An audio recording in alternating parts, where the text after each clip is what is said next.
We might get underway. I know the desserts are still rolling out, but thank you. When I asked a good friend the other day whether he would like to come to lunch with Ed Byrne, he was ecstatic. While our guest of honour today is undoubtedly a fine chap, and there is such a thing as a free lunch for some, I was perplexed by his enthusiasm. It soon dawned that there had been a misunderstanding. My Irish-born mate had anticipated an outing with some celebrity comedian from Dublin, rather than a speech from a distinguished academic from Clayton. He happily came anyway. Professor Ed Byrne, Vice-Chancellor of Monash University, has a great sense of humour, but I assume he decided early on that the life of a stand-up comic was not for him. Instead, he chose to become a medical scientist and a university leader, two careers in both of which he has made an impressive mark. Professor Byrne's first career, neuroscience, began with study at the University of Tasmania, work in Adelaide, and then a research fellowship in London. He returned to Australia in 1983 to become Director of Neurology at Melbourne's St Vincent's Hospital, at the age of just 31. A decade later, he was appointed Founding Director of the Melbourne Neuromuscular Research Unit and the Centre for Neuroscience, going on to become Professor of Experimental Neurology at Melbourne University in 2001. A decade later, he was appointed Founding Director. Then came his first move to Monash, where he was Dean of the Faculty of Medicine, Nursing and Health Sciences from 2003 to 2007, before his return to London as Vice Provost Health at University College London.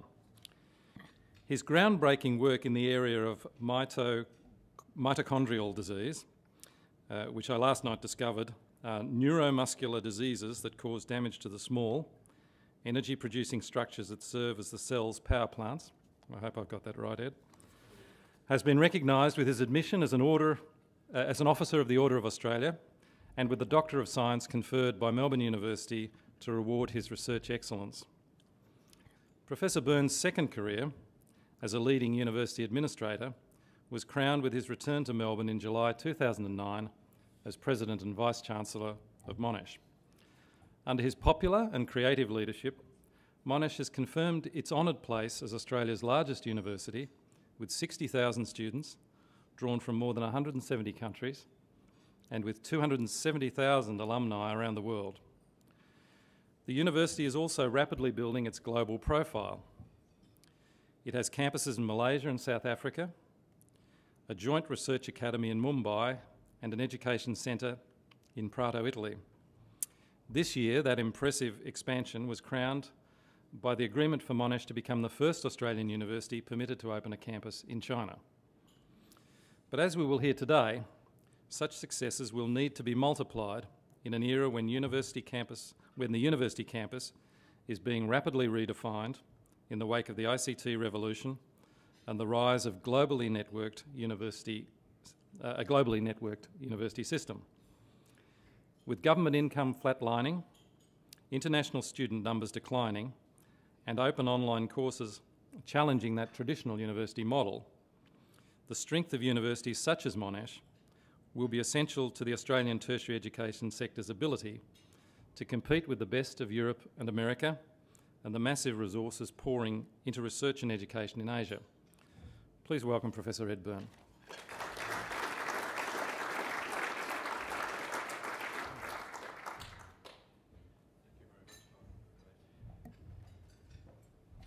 Well, it's a great privilege to be with you today. One of the minor annoyances I have is that if you Google my name, it comes up with 10 million references, of which 9,999,000 are to a certain Irish comic. I thought I would start with a couple of minor humorous anecdotes. One of the medical schools I was responsible for in London in my last job was a very old and venerable institution, and the proceedings of its annual meeting were reported in The Lancet, the major international medical journal, every year. And in 1952, the dean at the time wrote, I'm going to give a very short report this year. Absolutely nothing has changed, and that is absolutely as it should be. Well, the world has changed.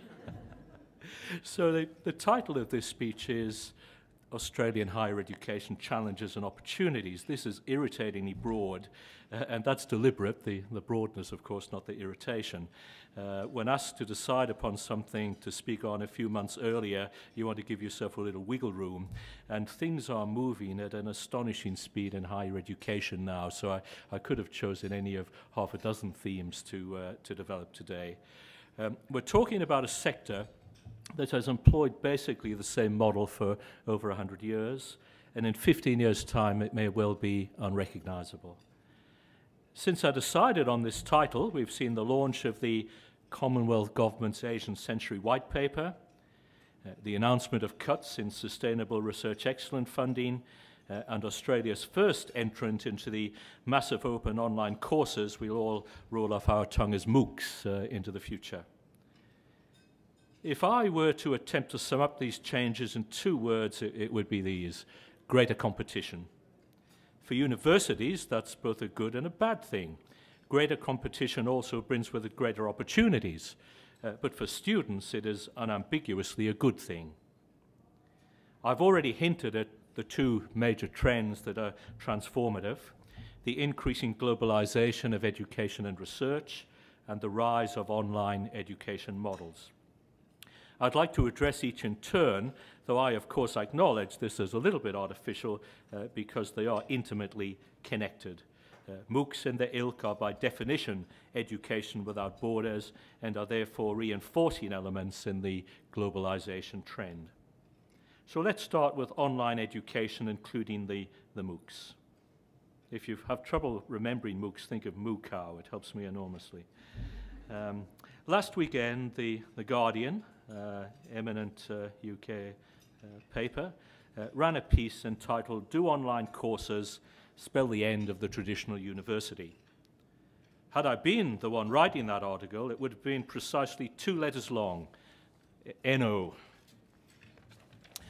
Superficial opinion abounds, and nobody ever got famous for suggesting things were going to be pretty much the same.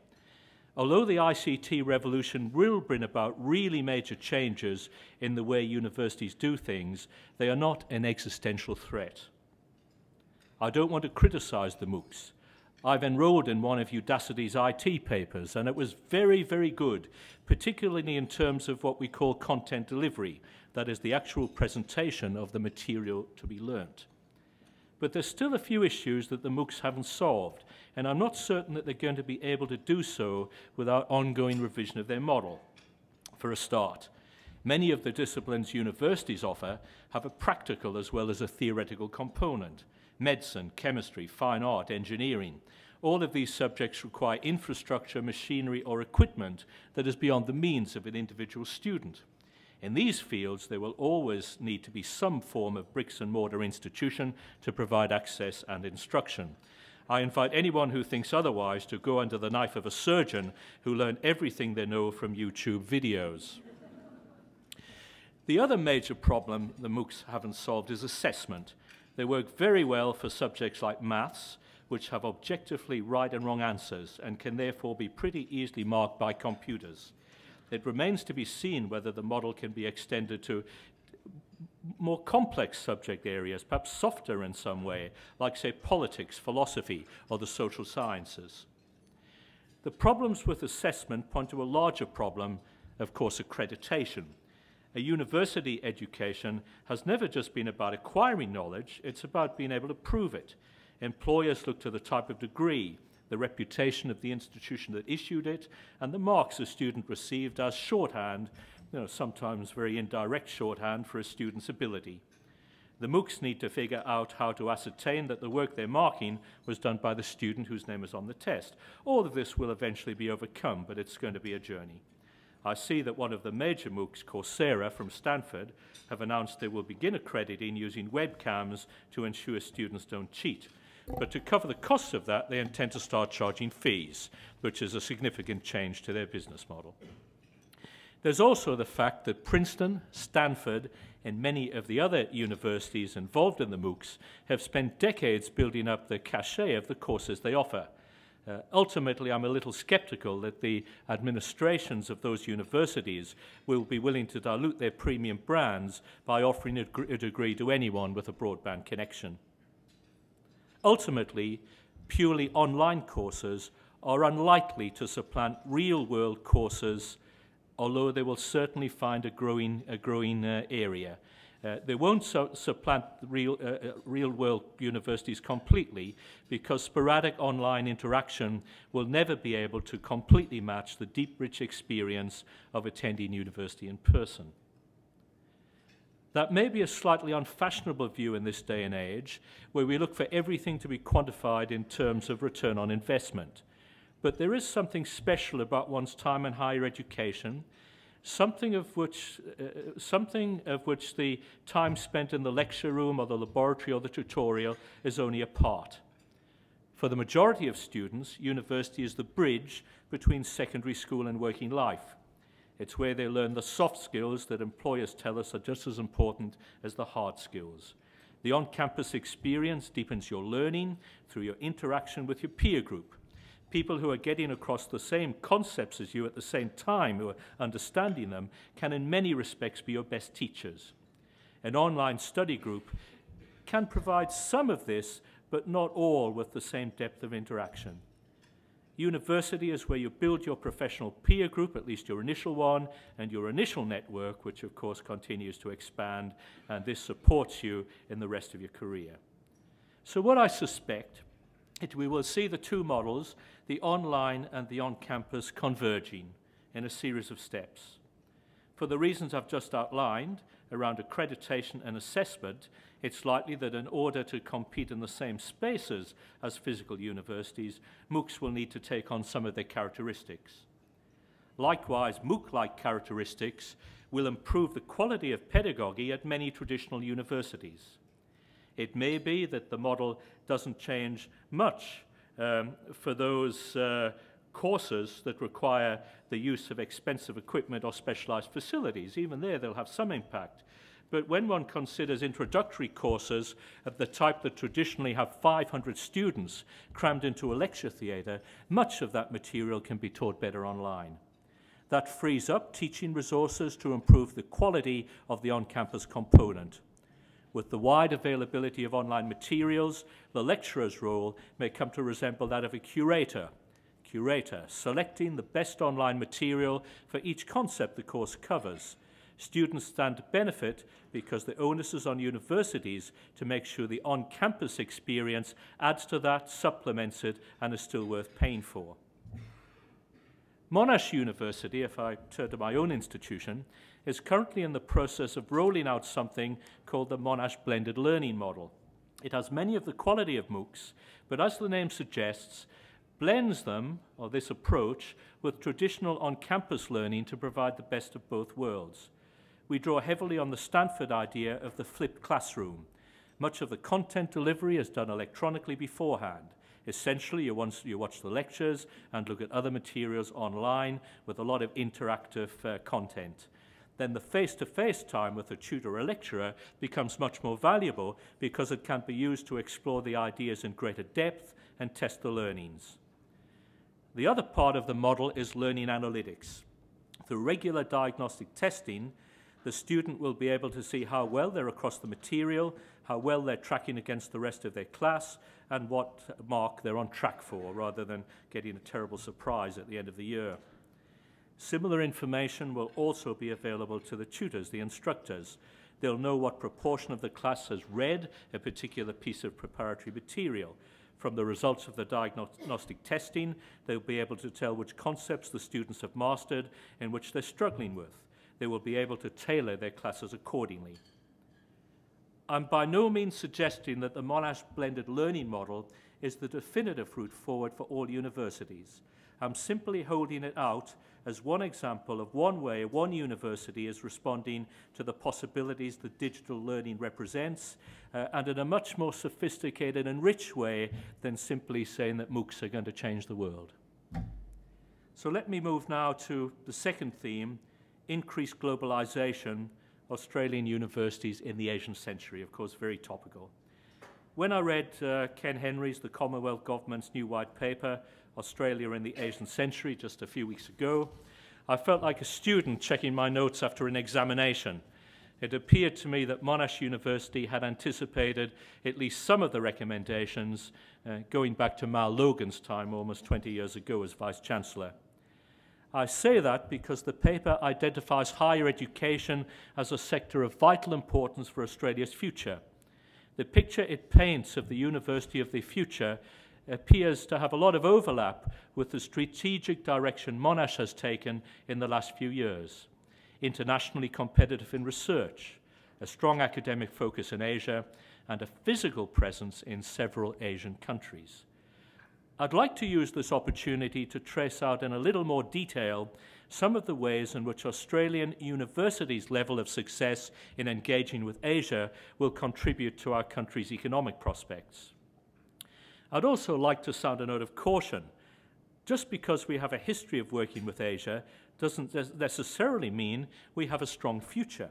So I'd like to talk a little about what we need to do to make sure our Asian relationships stay strong, at least in the university area, but there are a lot of overlaps with business in general. The white paper correctly identifies the importance of the higher education system in ensuring Australia's engagement with Asia over the ensuing decades is of maximum benefit to all involved. That is, on both sides of the equation.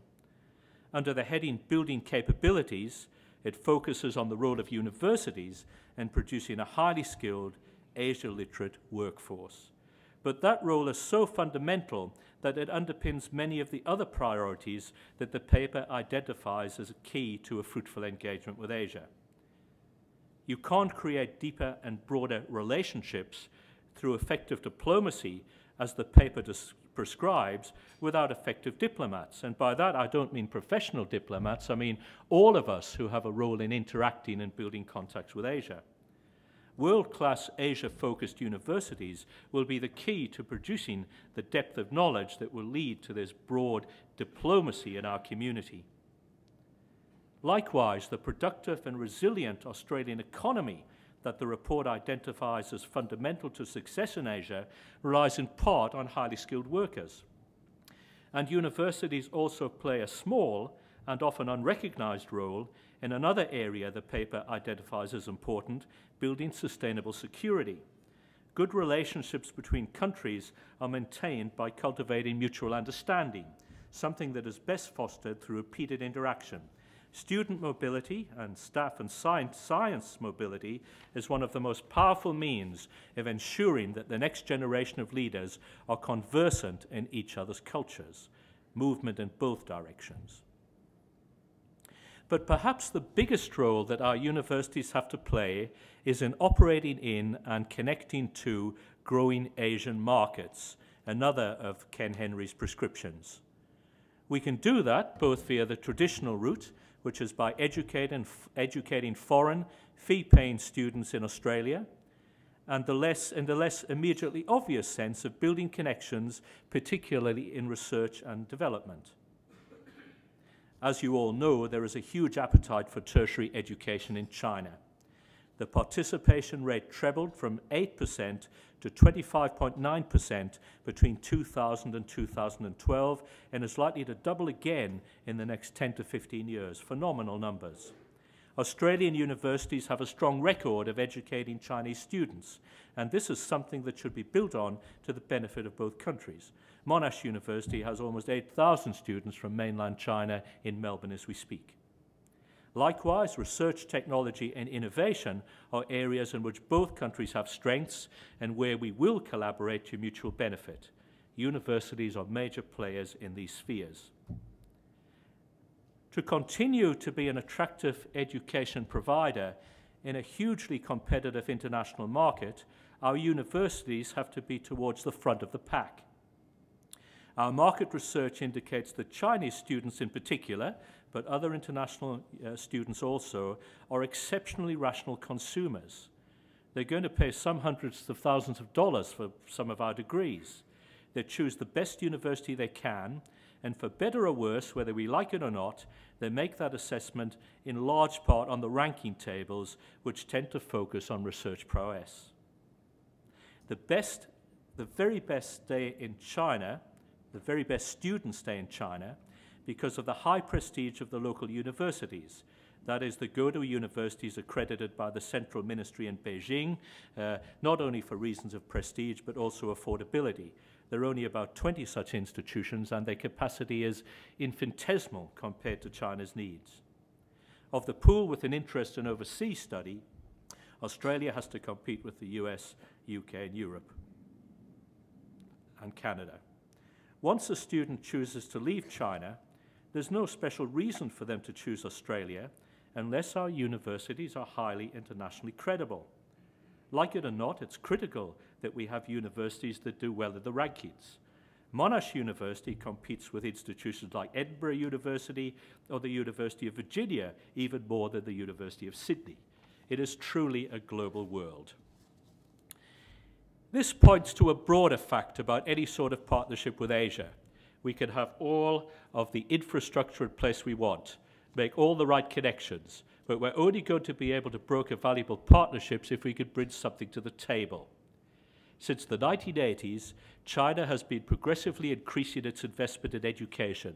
It now spends the massive figure of 4% of its GDP on higher education. That investment has taken a while to mature, as one would expect, but it's beginning to show results. Indeed, the academic ranking of world universities was originally designed as a way to measure Chinese universities' progress, and as of 2012, China has 28 universities in the top 500. Within a decade, they're likely to have 20 universities in the top 100. Some of the advantages we in Australia offer as a partner, such as relatively compatible time zones and our relatively close proximity, not only geographically but also intellectually, will endure. Others, such as our history of engagement and the fact that we speak English, will diminish as other countries catch up and increasingly swathes of the Chinese population learn English.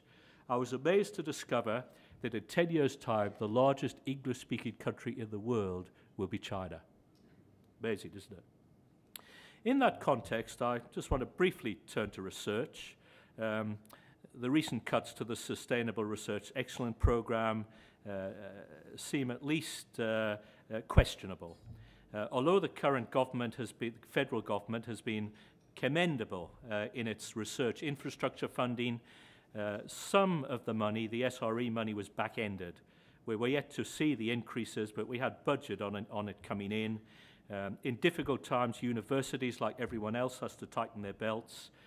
I fully understand that. In terms of government funding, which in the main in Australia is federal government funding, I would like to see a more even-handed approach in taking into account the needs of both research and education, as both are equally critical to nation building. Not everyone realizes that a great research institution takes several generations to build, maybe more. Enormous care must be taken that tinkering to make the balance sheet look better today doesn't hobble the economy of tomorrow. And I say that with an understanding that difficult decisions have to be made by governments in tight times.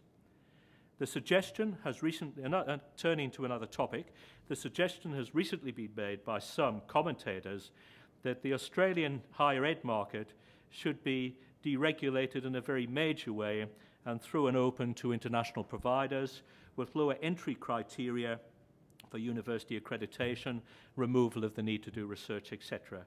I think that could be potentially very damaging unless handled with exquisite care.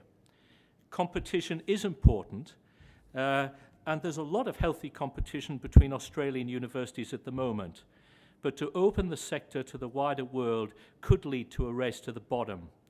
We already have 39 universities, which is quite a lot for a country of 25 million people, and there's only so much research funding to go around.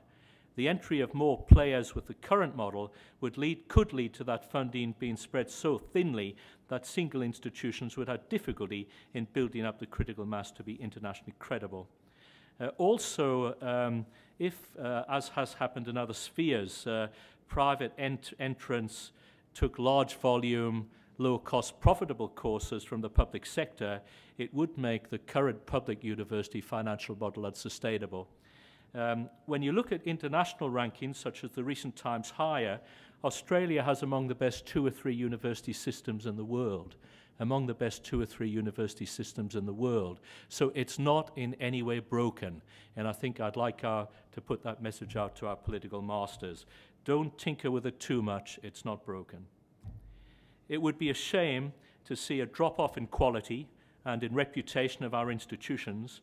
Just at the moment, we're beginning to explore much more interesting and meaningful relationships with Asia, and when Australian universities are doing increasingly well, with 6 of our 39 institutions now in the top 100. Now, top 100's not gold medal, but remember there are 45,000 universities in the world.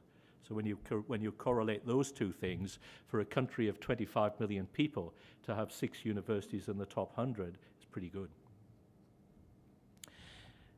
Monash, of course, as mentioned, has a campus in Malaysia, graduate schools in India and China, and a series of smaller scale but strong relationships with Indonesia. We probably have the deepest and most extensive ties with Asia, but the other GO8 universities and other universities are not slouches either. I'm just going to finish by words about 2 or 3 of our operations. Our operation in China, as mentioned by the chair, is quite interesting. We're operating within the Chinese public education system as a central government in Beijing accredited concern. We're the first Australian university and the 3rd international to be granted a license and the first for a graduate school. This is incredibly exciting and has given us a rich exposure to China. Our campus is in the development precinct developed by the central government and the government of Singapore, which is probably the most exciting biotechnology precinct and technology precinct generally in the world today. And this is going to give us opportunities for interaction with industry, with research, which are just going to be of huge assistance to Melbourne and will, of course, promote student exchange at all levels. We've got 1,500 masters and PhD places from the federal government in the initial tranche, and will eventually, all going well, build that up to 5,000. For those who know our Clayton campus, the campus in China is built. The final fitting out is just occurring, and it's about the size of 5 Menzies buildings, the huge building at Clayton, and it's architecturally infinitely better, even if you love the Menzies. Our Chinese operation is a collaboration. We have Southeast University, one of the 2 strongest engineering universities in China, as a partner. The basic model is a joint graduate school, as I've said, with master's and PhD programs, and the focus is on the big problems facing both countries: clean energy, nanotechnology, stem cells, transportation and water, to mention just a few. We will be researching low-emission technologies for solid fuels. We're establishing a research laboratory in intelligent signal processing and unified communications, which will serve as an incubator in China for Australian IT companies. And this particular precinct in China is world-leading in these areas. It's not bringing Australian IP to China, it's tapping into IP generated in China, which is a point I can't make too strongly. We also intend to establish a research centre for light metals to develop new light alloys and manufacturing processes and transportation, the idea being to expand Australia's high value add manufacturing capabilities and to turn Australia into a global destination for aerospace research and manufacturing. It'll be very difficult to do this by ourselves. These type of partnerships with China, and the precinct in China, I should have said, has about 120 Fortune 500 companies there. It's an international precinct. So the importance of this China link is not to be underestimated. All business is about personal relationships, but it's been my experience that this is true even more so in Chinese culture than it is in Australian. Our experience in setting up this venture has been that before you can proceed with anything in China, your potential partners have to feel that they know you, that they trust you, that they can place you in a context, and that you're on the same page. It's absolutely impossible for this country to develop major ongoing economic links with China unless they're backed by cultural understanding and friendship. Absolutely impossible. The joint graduate school and research centre I've been talking about will function as one hub from which many of these special relationships will spread. In addition to China, I'll just mention very briefly, we formed a partnership with the Indian Institution of Technology in Bombay, the MIT of India, where we have 350, building up to 350 PhD fellows, in the main sponsored by the high end of Indian industry. And this also is going to be a brilliant link. We've had a Sunway campus in Malaysia for many years, founded in Mal Logan's time, which now has 4,000 students and is a superb link between Australia and Malaysia. Each of these operations should be seen as a foothold for Australia in their respective countries. The initial boost they give to the economy through tuition fees is modest, but the ripples that travel outwards as each student or researcher ventures off into the world have the potential to be very powerful indeed. I'd like to finish with a very quick vignette that I think illustrates in a nutshell many of the themes I've spoken about this afternoon. As many of you will know, the other major initiative into which Monash has recently entered is something we're calling a depth alliance with Warwick University in the UK. This is the first of its kind and has attracted great attention, more so in the UK than here. The idea is that our two institutions are linked at every level, from individual researchers to larger research projects to undergraduate and postgraduate programs. It is akin to the code-sharing arrangements in the airline industry. The Vice-Chancellor at Warwick, Nigel Thrift, predicts a future for higher education that I also agree with, and it breaks down along the following lines. We're moving in the high end of the university market to an era in which there'll be four outcomes, four types of institutions. The first model will be made up of about 30 institutions with such prestigious research and teaching reputations that they will simply be invited to set up boutique operations and host countries at no cost, as Yale has already done in Singapore. Secondly, there will be about 50 globally networked, research-heavy university systems, the Monash Warwick system being the first off the line, which conduct research and produce graduates across a number of locations around the world. The third model will comprise smaller specialist institutions that are well known for a specific prowess, from liberal arts colleges to tropical schools of medicine. And lastly will be the rest, mass institutions doing mass teaching. These institutions will often have considerable international projection and an ability to cater for the increasing demand for tertiary education, but with a very limited research capacity. Lacking the rich histories of a Harvard or an Oxford, I suspect most Group of 8 universities would aspire to a place in the second category, the globally networked research university. Certainly that is where I see Monash going. The alliance with Warwick is a key plank in that. They're a top 5 university from a bigger market, and they've been quite clear that one of the reasons they've chosen to partner with Monash was our international footprint. All of these relationships are premised on academic credibility. So to finish, you can see just how intertwined a global footprint is with the idea of excellence and how each depends on the other. Australian universities must be global, yes indeed. But to be global, they must also be great, or nobody is interested in collaborating with them. These are challenging times, but they are incredibly exciting times. If we hold steady, if we keep investing in research, if we seize the mandate that the white paper gives us to build on our ties with Asia, if we take a pragmatic rather than a panicked approach to online learning, Australia's universities will be a large part of the future prosperity of our country. Thank you very much.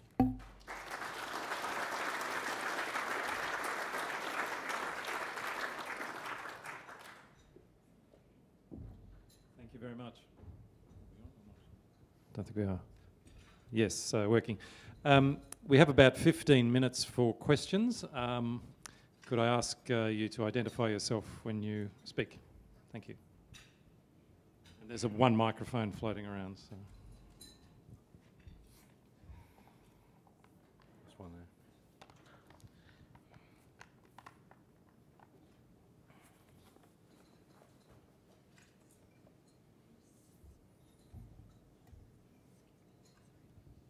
Hi, I'm Benjamin Price. I'm from The Age newspaper. The government's recently changed governance laws, or introducing changes to governance laws for TAFE and university institutes. Just wondering what your view is on whether students and staff should have a seat on the councils of universities. Look, I need to preface that because as Vice-Chancellor, I report to the Council, and proper governance means that I have no role in the composition of the Council of the University. I'm not on the nominations committee, and I think that's good governance. But my view, and I'm not avoiding a question, is that university councils have three functions. Universities now, big universities, are incredibly complex financial entities. Monash, with its consolidated operations, is about $2 billion US a year turnover, a little bit less, but only a little. We have 15,000 staff on our payroll, and around the world in headcount 75,000 students, and we get about 35% of our income from government. So the rest is, you know, from a variety of sources. So we need the capacity on a council that a significant company needs to provide proper business governance. That's one role. The second role is we're an educational and research institution, and we must have deep knowledge of education and research on our university council. And the third role is that universities are communities of students and scholars, and those groups need an appropriate voice on the university council. Now, my only comment is that however a council is constituted, it must fulfill those three roles. At Monash, and I haven't been well, I'm a member of the Monash Council, so I've been a part of the process to that extent. Monash is forming a working group to come up with the best way to address those three issues. But there will be very major ongoing staff and student input to council. You know, I think in all likelihood with ongoing membership of council, but of course that's not for me to determine individually. Thank you. Okay. Anyone else? Across the back.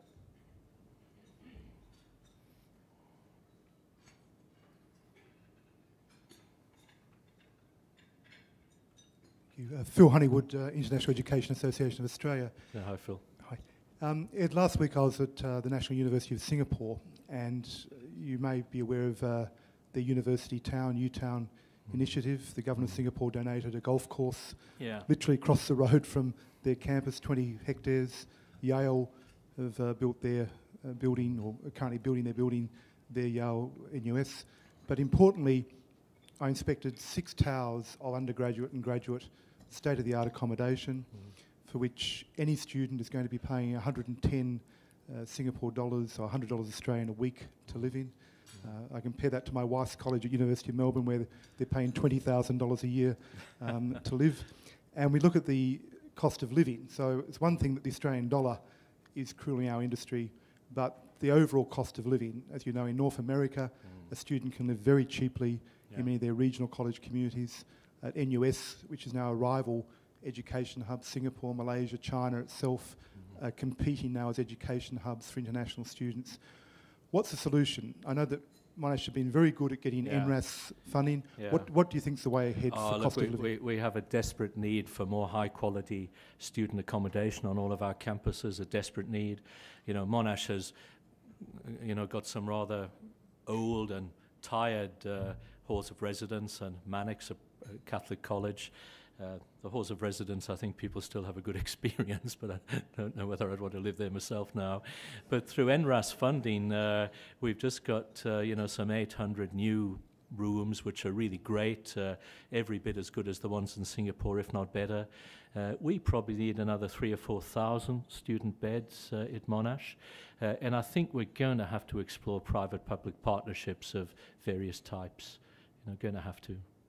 But it's crucial. In my last job in London, we wouldn't admit a student from overseas to University College London, UCL, unless we could guarantee them a university bed for the first year. And of course, it's in part a duty to these kids. You know, they come from the other side of the world, and we just must make sure we're looking after them.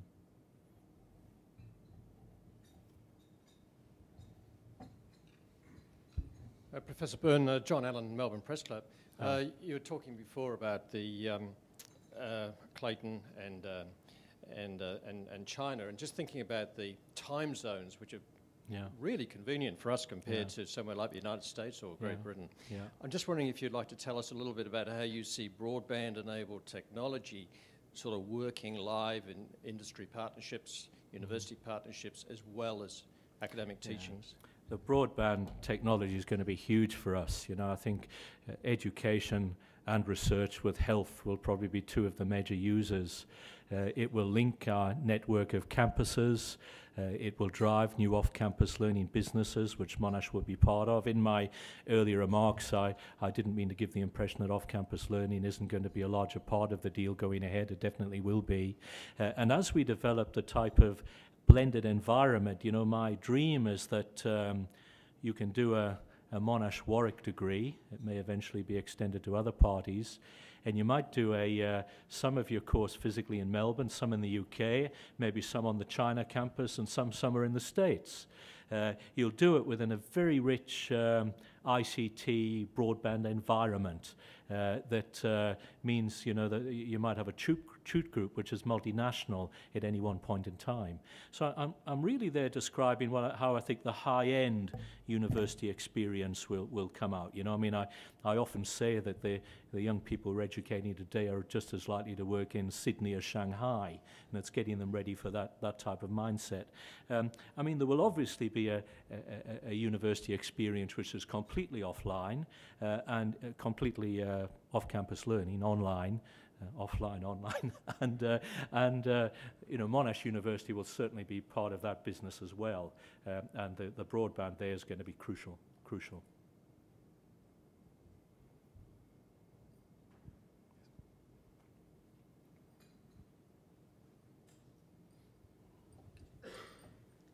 Thank you, Professor Byrne. Kylie Dywell from Minter-Ellison.